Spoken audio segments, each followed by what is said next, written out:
विद्यार्थियों,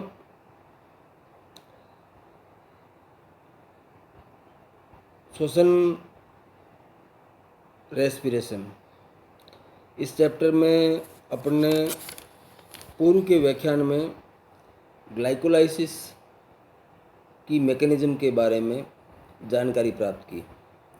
अब जो ग्लूकोज का ऑक्सीडेशन होता है, उस ऑक्सीडेशन का अगला स्टेप होता है कि जो पायरुविक एसिड होता है, उस पायरुविक एसिड का कंप्लीट ऑक्सीडेशन कार्बन डाइऑक्साइड और वाटर के अंदर होता है।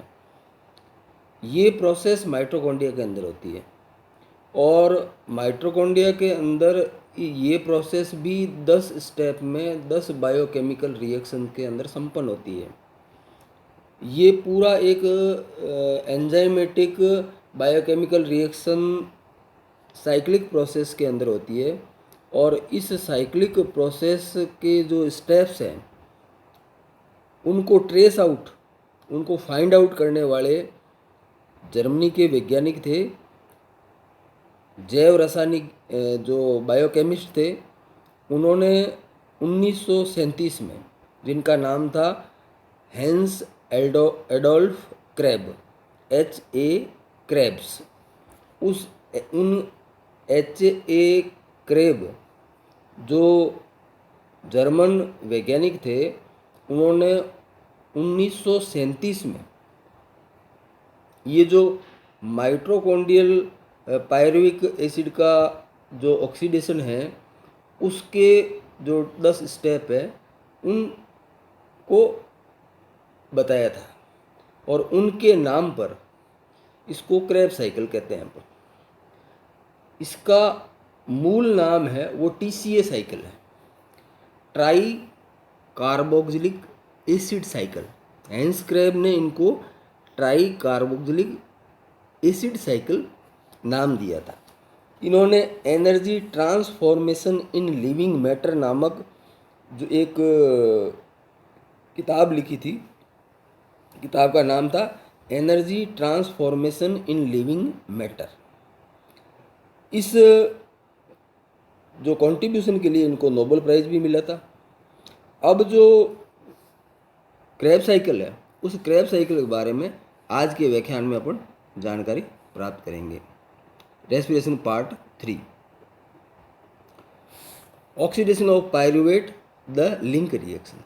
अब पायरुवेट जो होता है वो NAD के साथ में रिएक्ट करके, पायरुवेट है वो NAD के साथ रिएक्ट करके, कोएंजाइम के साथ रिएक्ट करके पायरुवेट डिहाइड्रोजिनेज, ये एंजाइम है, इसकी मौजूदगी में एसिटाइल कोएंजाइम में कन्वर्ट होता है और NaDH2 बनती है, यानी NAD का रिडक्शन होता है।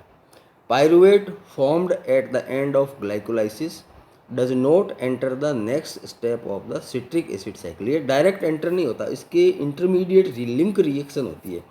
उस इंटरमीडिएट लिंक रिएक्शन में क्या होता है, शॉर्ट में इसकी समरी इस प्रकार से है कि पायरुविक अम्ल होता है वो TPP नाम का कंपाउंड होता है, उसके साथ में क्रिया करके पायरुवेट TPP कॉम्प्लेक्स बनाता है और यहाँ पे कार्बन डाइऑक्साइड विमुक्त होती है। दूसरा स्टेप है TPP कॉम्प्लेक्स होता है वो लाइपोइक अम्ल के साथ क्रिया करके ट्रांस एसिटिलेज एंजाइम की उपस्थिति में एसिटाइल लाइपोइक एसिड कॉम्प्लेक्स में बदल जाता है। थर्ड स्टेप में जो एसिटाइल लाइपोइक अम्ल कॉम्प्लेक्स है वो कोएंजाइम A के साथ क्रिया करके एसिटाइल कोएंजाइम बना देता है और यहाँ पे रिड्यूस फॉर्म में लाइपोइक अम्ल अलग हो जाता है। अब लाइपोइक जो एसिड रिड्यूस फॉर्म में है वो NAD के साथ में क्रिया करके ऑक्सीडाइज हो जाता है और ऑक्सीडाइज फॉर्म में आ जाता है और NAD है वो NaDH2 में कन्वर्ट हो जाता है। इस प्रकार से एक ग्लूकोज के ऑक्सीकरण से 2 पायरुविक अम्ल बनते हैं। वो 2 पायरुविक अम्ल जिनको अपन पायरुवेट कहते हैं, ये पायरुविक अम्ल जब एसिटाइल कोएंजाइम में कन्वर्ट होंगे तो 2 NaDH2 का निर्माण करेंगे। ये कनेक्टिंग लिंक है। एसिटाइल कोएंजाइम फिर माइटोकॉन्ड्रिया में एंटर करता है और क्रेब साइकिल का प्रारंभ होता है। ये जो एसिटाइल कोएंजाइम है वो 2 कार्बन कंपाउंड है। अब क्रेब्स साइकिल में क्या होता है, सिट्रिक साइकिल और Krebs cycle is the next step of glycolysis linked by pyruvate oxidation.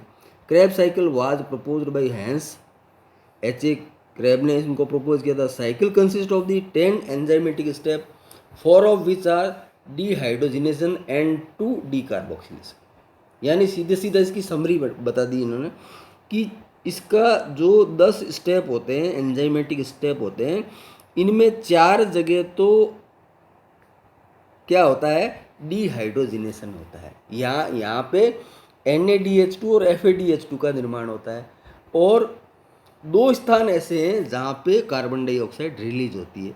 यानी जो एसिटाइल कोएंजाइम होता है वो जब ऑक्जेलो एसिटिक अम्ल के साथ में जुड़ेगा तो सिट्रिक एसिड बनेगा, और सिट्रिक एसिड होता है वो 6 कार्बन कंपाउंड होता है। ये 6 कार्बन कंपाउंड जो आगे वापस साइक्लिक प्रक्रम में ऑक्जेलो एसिटिक एसिड में जब कन्वर्ट होगा तो उस पूरी 10 स्टेप के अंदर 4 जो स्टेप्स होते हैं वो डिहाइड्रोजिनेशन के होते हैं, और 2 स्टेप होते हैं वो डिकार्बोक्सिलेशन के होते हैं। Oxaloacetate released at the picks of another molecule of activated acetate to repeat the cycle as 2 molecule of the acetyl coenzyme are formed from 1 molecule of the glucose। एक molecule glucose से 2 acetyl coenzyme बनते हैं, और ये जो 2 acetyl coenzyme है, 2 acetyl coenzyme plus ये overall equation है इसकी 6H2O plus 6 NAD plus 2 FAD plus 2 GTP। ये जो पूरी रिएक्शन है उसमें एसिटाइल कोएंजाइम का ऑक्सीडेशन होगा, और NADH है 6 अणु NADH के वो NADH2 में कन्वर्ट होंगे, 2 अणु FAD के FADH2 में कन्वर्ट होंगे, 2 GDP है वो GTP में कन्वर्ट होगी, ये GTP है वो ATP में बदल जाती है। ये ओवरऑल जो क्रेब्स साइकिल है उसकी इक्वेशन है। During the process of oxidation of the 2 acetyl coenzyme via Krebs cycle, 8 reducing equivalent 6 as NAD and 2 as FADH2 are produced।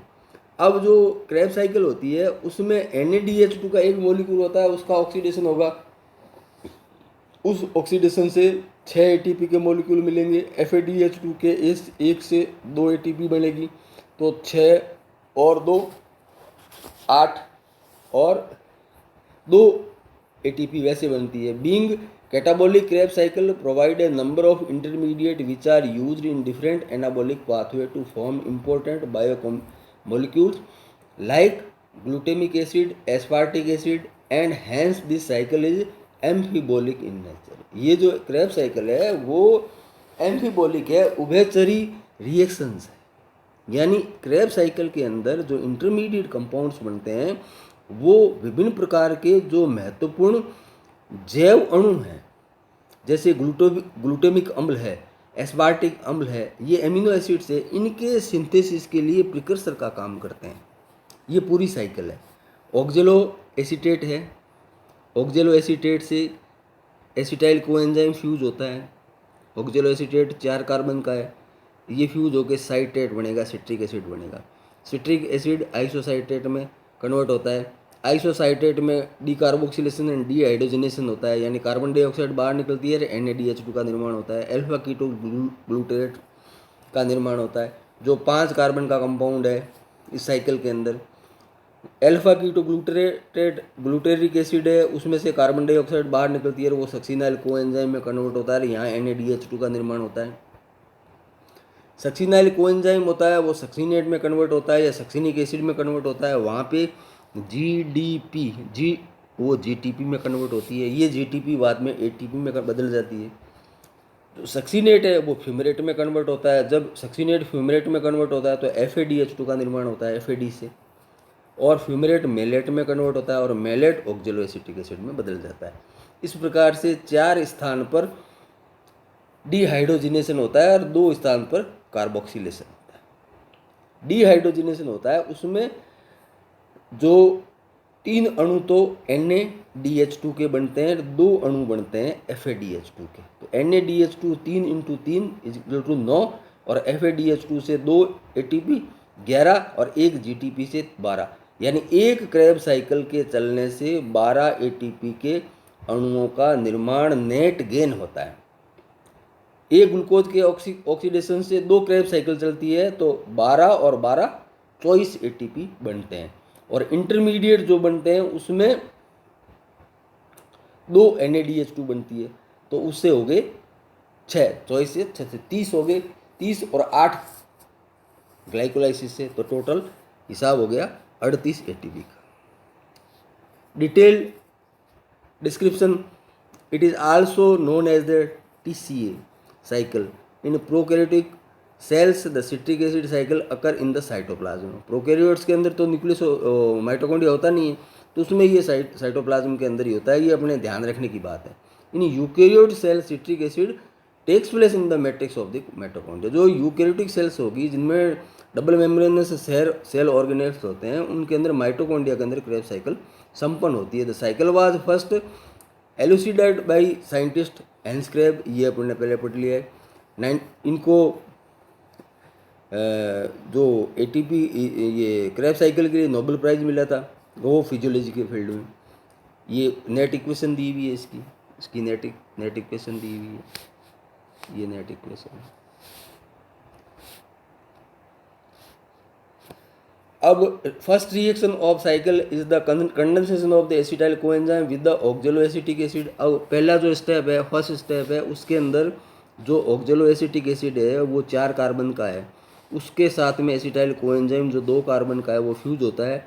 यहाँ पे सिट्रेट सिंथेटेज एंजाइम काम में आता है, एकोनिटेज भी कहते हैं इसको। ये जो एंजाइम है वो सिट्रिक एसिड में इसको बदल देता है। ये 6 कार्बन का ये ट्राई कार्बोक्सिलिक एसिड साइकिल, इसलिए इसमें 3 COH ग्रुप है, 1 2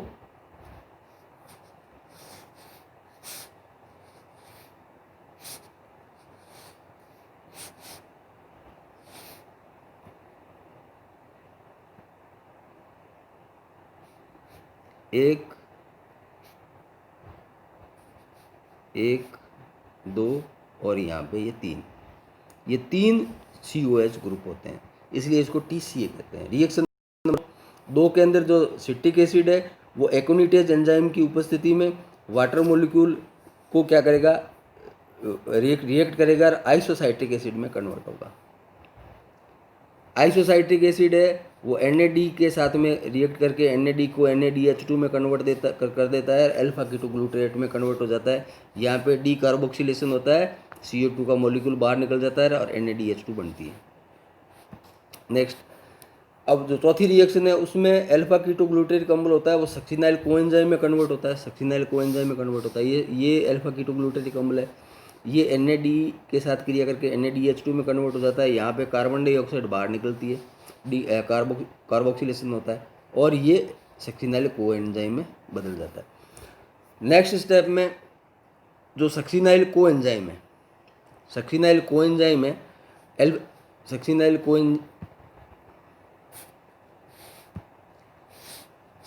कोएंजाइम है वो GDP के साथ क्रिया करके उसको GDP को GTP में बदल देता है। ये जो GTP है वो ADP के साथ क्रिया करके उसको ATP में कन्वर्ट कर देती है। यहाँ पे एक ATP के मॉलिक्यूल का नेट गेन होता है।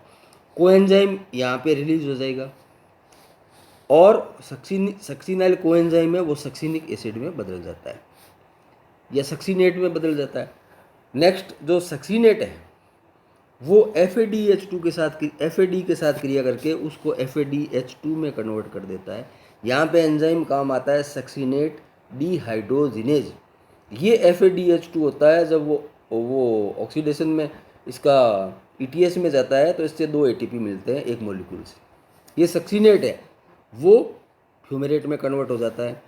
और नेक्स्ट स्टेप में जो फ्यूमेरेट है उसमें वाटर मॉलिक्यूल फ्यूमेरेज एंजाइम की उपस्थिति में, ये फ्यूमेरेज एंजाइम में वाटर मॉलिक्यूल ऐड होता है और ये जो फ्यूमेरिक एसिड है फ्यूमेरेट है ये मेलेट में बदल जाता है। नेक्स्ट स्टेप जिसमें मेलेट है या जो मेलिक एसिड है वो मेलेट डिहाइड्रोजिनेज नामक एंजाइम की उपस्थिति में, मेलेट डिहाइड्रोजिनेज एंजाइम की उपस्थिति में NAD को NADH2 में बदल देता है और मेलिक एसिड को ऑक्जेलो एसिटिक एसिड या ऑक्जेलो एसीटेट में कन्वर्ट कर देता है। इस प्रकार से जो 4 कार्बन का कंपाउंड ऑक्जेलो एसिटिक एसिड है वो वापस उसका पुनर्निर्माण हो जाता है। ये पूरी आउटलाइन है, ये पूरी आउटलाइन दी है क्रेब्स साइकिल की, ये उसकी पूरी रिएक्शन दी हुई है, पूरा मैकेनिज्म है। सिट्रिक एसिड का निर्माण होता है, यहाँ कोएंजाइम ए बाहर निकल जाता है, वाटर मॉलिक्यूल ऐड होता है, ये सिट्रेट बना एकोनिटेज एंजाइम में, वापस वाटर मॉलिक्यूल बाहर निकला, आइसोसाइट्रिक बना, आइसोसाइट्रेट से अल्फा कीटोग्लूटेट बना, अल्फा कीटोग्लूटेट से सक्सिनाइल कोएंजाइम बना, सक्सिनाइल कोएंजाइम से succinic acid, fumaric acid, malic acid and then oxaloacetic acid. ये ओवरऑल जो क्रेब्स साइकिल है उस क्रेब्स साइकिल की पूरी रिएक्शन है साइक्लिक प्रोसेस में। ये ATP जनरेशन है, टोटल ATP गेन होता है। एक जो क्रेब्स साइकिल है उससे 12 ATP बनते हैं। 2 NAD से 9 ATP हो गए, एक FAD से 2 ATP हो गए, एक GDP से ATP बनता है तो वो ATP का नेट गेन हो गया। इस प्रकार से एक क्रेब्स साइकिल से 12 ATP बनते हैं और एक ग्लूकोज के ऑक्सीडेशन से 2 क्रेब्स चक्र चलते हैं जिनसे 24 ATP बनते हैं। जो कनेक्टिंग लिंक होती है उसमें 2 NADH2 बनते हैं जिनसे 6 ATP का निर्माण होता है ETS के अंदर। ये ओवरऑल रिएक्शन है। ओवरऑल रिएक्शन में इसमें पूरी जो प्रोसेस है उसमें 4 जगह पे, 2 जगह पे कार्बोक्सिलेशन, ये कार्बोक्सिलेशन हो रहा है, CO2 निकल रही है, ये 2 स्थानों पर कार्बोक्सिलेशन होता है। यानी जो आइसोसाइट्रिक एसिड है वो जब अल्फा कीटोग्लूटेरिक एसिड में कन्वर्ट होगा, अल्फा कीटोग्लूटेरिक अम्ल ये कंपाउंड है जो क्रेब्स साइकिल का 5 कार्बन सिंगल कंपाउंड है, जो 5 कार्बन कंपाउंड है। अल्फा ग्लूटेरिक एसिड है वो सक्सिनाइल कोएंजाइम में बदलता है, यहाँ पे डीकार्बोक्सिलेशन होता है और यहाँ डीहाइड्रोजनेशन भी होता है। तो यहाँ 2 जगह पे NADH2 बनती है और बाद में सक्सिनेट है वो फिमरेट में बदलता है, यहाँ FADH2 का निर्माण होता है। ये पूरी ओवरऑल रिएक्शन है क्रेब्स साइकिल की।